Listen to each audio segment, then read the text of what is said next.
સૌ મીડિયાના મિત્રોને નમસ્કાર. આજની પ્રેસ કોન્ફરન્સ છે એ આપણે સૌ જાણીએ છીએ કે રાજ્ય સરકારે જે લોકોની જમીન, મકાન અને જે દુકાન પચાવી પાડવાના જે લેન્ડ ગ્રેબરો છે અને એમની સાથે સંકળાયેલા જે ગુનાહિત પ્રવૃત્તિ કરતા ઇસમો છે એની સામે કાર્યવાહી કરવા માટે 2020થી લેન્ડ ગ્રેબિંગ એક્ટ જે પસાર કર્યો હતો, એમાં સરકાર દ્વારા જો કાયદામાં છે ઓછામાં ઓછી જે 10 વર્ષની સજાની જોગવાઈ પણ કરવામાં આવી છે.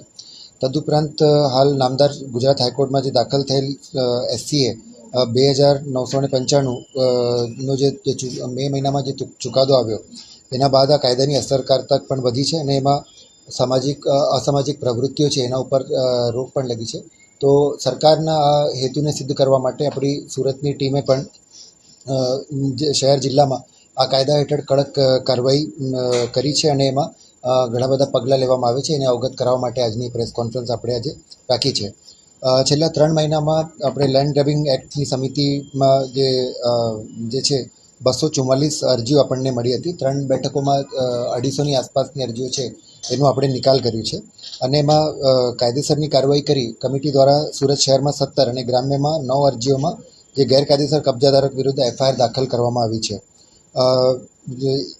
જ્યારે જે તે જમીન મિલકતોમાં ગેરકાયદેસર કબજા જમાવનારાઓને આ કાયદાનો ડર અને ગંભીરતા સમજાવતા જ્યારે દાખલ થઈ અને તપાસ આપણે હાથ ધરી ત્યારે સુરત સિટીમાં 23 અને ગ્રામ્યમાં 20 લોકોએ જે છે એ કબજો જે છે પાછો આપી દીધું છે અને 163 જેટલી અરજીઓ છે એ કાયદા સાથે સુસંગત ન હોવાથી આપણે દફતરે કરી છે.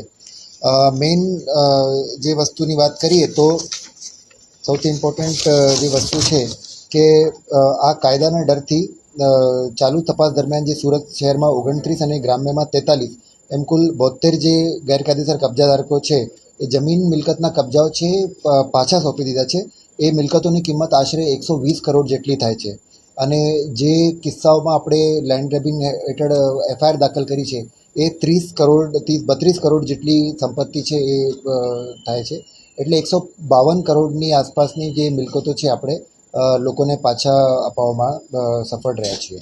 આ ઉપરાંત જે વધુ જાણકારી માટે શહેરમાં કામગીરીમાં હું પોલીસ કમિશનરને વિનંતી કરું છું.